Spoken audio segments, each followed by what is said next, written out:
আসছি chemistry MCQ solve কোর্সের chapter 3-তে সবাইকে স্বাগতম। তো চলো আমরা ভিডিওটি শুরু করে ফেলি। মানব শরীরে কতটি ভিন্ন ভিন্ন ধরনের মৌল আছে? তোমরা খেয়াল রাখবে 26টি।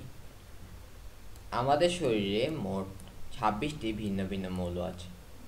পর্যায় সারণীতে মোট মৌলের সংখ্যা কয়টা? 118টা, এবং এদের মধ্যে 98টি প্রকৃতিতে পাওয়া যায়। অ্যালুমিনিয়াম নাইট্রেটে কতটি পরমাণু থাকে? এটার অ্যান্সার হচ্ছে 13টি। চলো দেখে নিই কীভাবে এটা আমরা ক্যালকুলেশন করব। দেখো ভাই, এই যে অ্যালুমিনিয়াম একটা পরমাণু, নাইট্রোজেন একটা পরমাণু, অক্সিজেন একটা পরমাণু। তো এটার হিসাবটা কিভাবে হবে দেখো।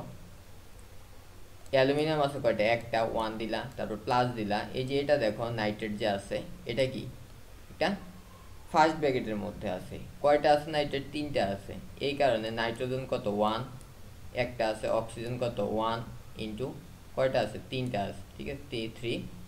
তারপরে কি ক্লোজ করে নিচে দেখো এখানে 3 দেওয়া আছে, এই কারণে 3 দিয়ে গুণ করছি। ক্যালকুলেশন করলে 1 প্লাস এখানে কত হয়? যোগ করলে 4 এর সাথে 3 গুণ করলে 12 আর 1 13। ল্যাটিন ভাষা থেকে গৃহীত কোনটি? ল্যাটিন ভাষা থেকে গৃহীত হচ্ছে পটাশিয়াম। নাইট্রোজেন, কোবাল্ট, ক্যালসিয়াম ইংরেজি নাম থেকে নেওয়া হয়েছে। পটাশিয়াম বা ক্যালিয়াম কই থেকে নেওয়া হয়েছে? ল্যাটিন নাম থেকে নেওয়া হয়েছে। নিচের কোনটি অ্যান্টিমনির ল্যাটিন নাম? অ্যান্টিমনির ল্যাটিন নাম কি? তোমরা মনে রাখবা স্টিবিয়াম। মৌল ও ল্যাটিন নাম দেখো। টিনের হচ্ছে গিয়ে কি? স্টেনাম। গোল্ড হচ্ছে অরাম, ঠিক আছে, খেয়াল রাখো খুব ভালো করে, এই যে অরাম। টাংস্টেনের হচ্ছে ওলফ্রাম। অ্যান্টিমনি হচ্ছে স্টিবিয়াম। এগুলো আমরা সবগুলোই সলভ করে দিলাম তোমার, যে কোনগুলা ল্যাটিন নাম কোনটা হইতে পারে, ঠিক আছে, ভালো করে খেয়াল রাখবা।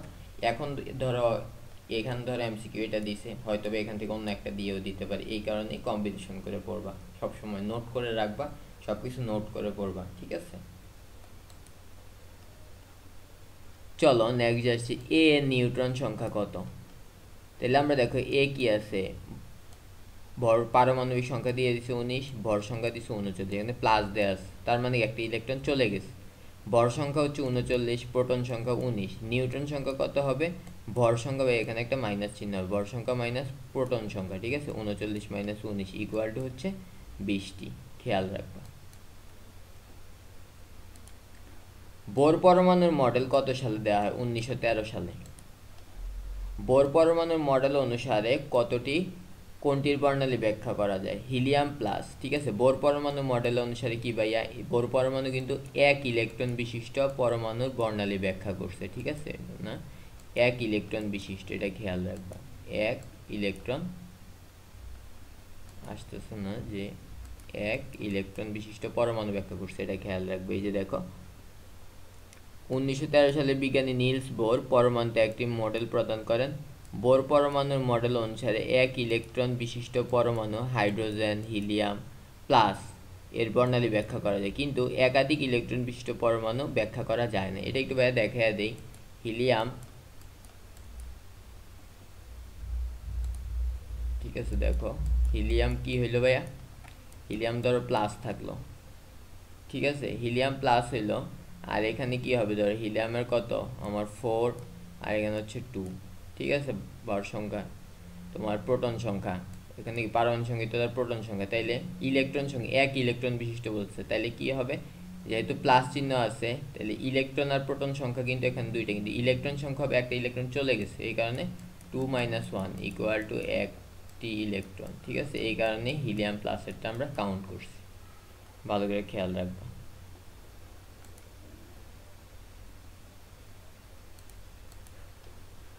কোন মৌলের ইলেকট্রন বিন্যাস সাধারণ নিয়মের ব্যতিক্রম? এটা হচ্ছে ক্রোমিয়াম, ঠিক আছে। তোমরা ক্রোমিয়ামের ইলেকট্রন বিন্যাস করে দেখবা, যে ক্রোমিয়ামের ইলেকট্রন বিন্যাস করে দেখবা। ক্রোমিয়াম হচ্ছে 24, ঠিক আছে। ক্রোমিয়ামের শেষ কক্ষপথের ইলেকট্রন বিন্যাসটা হয় এমন যে D5S1, ঠিক আছে।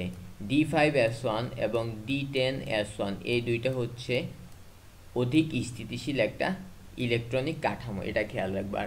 ক্রোমিয়ামের ক্ষেত্রে হয় হচ্ছে D5S1, ঠিক আছে।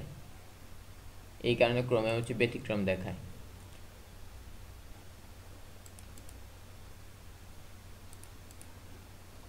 নিচের কোনটি যৌগিক পদার্থ? মোম একটা যৌগিক পদার্থ। কেন ভাইয়া? ধরো মোম হচ্ছে কি কার্বন এবং হাইড্রোজেন দ্বারা গঠিত একটা যৌগ।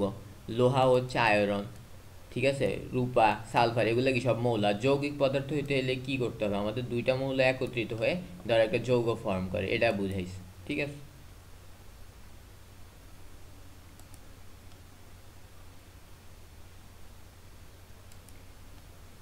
টিনের প্রতীক কি? টিনের প্রতীক হচ্ছে Sn, ঠিক আছে। এখানে কিছু মৌলের প্রতীক দেওয়া আছে, এগুলো তোমরা পটাশিয়ামের ল্যাটিন নাম হচ্ছে ক্যালিয়াম। এখানে দেখো কতটি ইলেকট্রন আছে। এখানে ইলেকট্রন সংখ্যাটা আমরা কেমনে হিসাব করব বলো তো?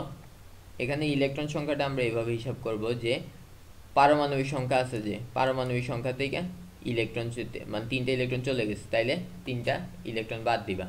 তাইলে এখানে কি পারমাণবিক সংখ্যা মানে কি প্রোটন এবং ইলেকট্রন সংখ্যা সমান। প্রোটনও আছে 13টা, ইলেকট্রনও আছে 13টা, কিন্তু এখানে 3+ যেহেতু দিয়ে দিছে মানে 3টা ইলেকট্রন চলে যায়। 3টা ইলেকট্রন যেহেতু চলে যায় তাহলে কি এখানে 13টা থেকে 3 বাদ যাবে, তাহলে তো কয়টা ইলেকট্রন হয়? 10টা ইলেকট্রন হবে। প্লাঙ্কের ধ্রুবকের মান কত? 6.626 × 10⁻³ মিটার² kg/s। খেয়াল রাখবে। n = 3 হলে কোন অরবিটালটি অসম্ভব?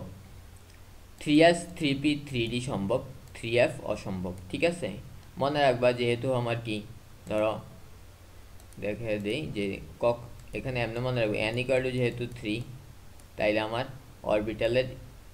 অরবিটাল হবে 3টা, 3s 3p 3d।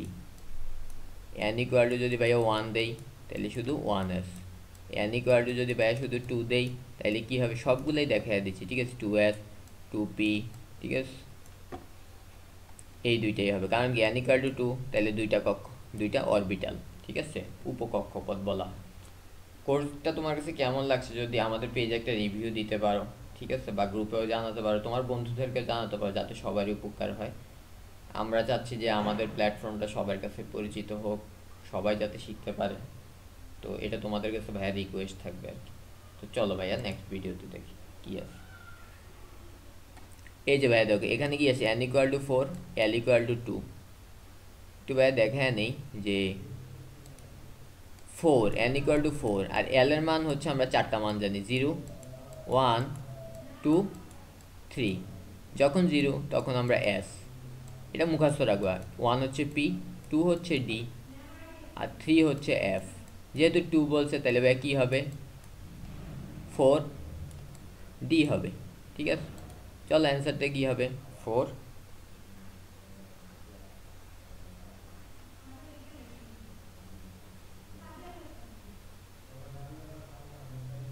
4d হবে, ঠিক আছে, খেয়াল রাখবে।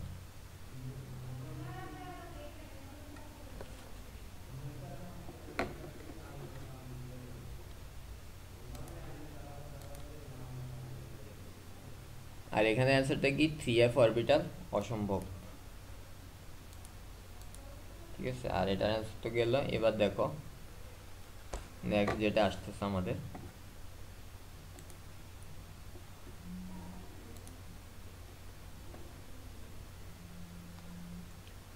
Fe3+ আয়নে m শেলে কতটি ইলেকট্রন থাকতে পারে? এটা মনে রাখবা, কয়টা ইলেকট্রন থাকতে পারে? 13টি ইলেকট্রন থাকতে পারে।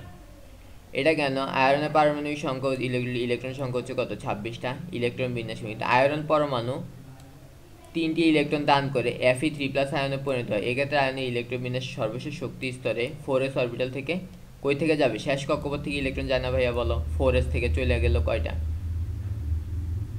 2টি, এবং 4s এর আগে 3 অরবিটাল একটি ইলেকট্রন চলে যায়, তখন Fe3+। 3টে ইলেকট্রন যদি চলে যায় ভাইয়া তাহলে কত হয় আমার? 23 হয়ে যায় না পারমাণবিক সংখ্যা, বলো। আগে ছিল 26, 26 যদি 3টা চলে যায় তাহলে তো কমবে অবশ্যই। আর প্লাসের মানে কি? চলে যায়। আর মাইনাসের মানে কি? গ্রহণ করে। এটা মনে রাখবে, এটা হচ্ছে ক্যাটায়ন, আর মাইনাস মানে হচ্ছে অ্যানায়ন। ইলেকট্রন বিন্যাস থেকে দেখা যায় Fe3+ এর তৃতীয় শক্তি স্তরে m শেলে কয়টা ইলেকট্রন থাকে? তাহলে 13টা ইলেকট্রন থাকে। কেমনি হিসাবটা করতে ভাইয়া দেখো, এই যে আমরা জানি 4টা যদি কক্ষপথ চিন্তা করো, প্রথমটাকে বলি কে, এল, এম, এন, এভাবে যায়। এটার হিসাবটা কেমন হয়েছে যে দেখো 2s 2p পর্যন্ত ঠিক ছিল, আমরা 3s এরটা শুধু কাউন্ট দিই, তৃতীয় কক্ষপথ না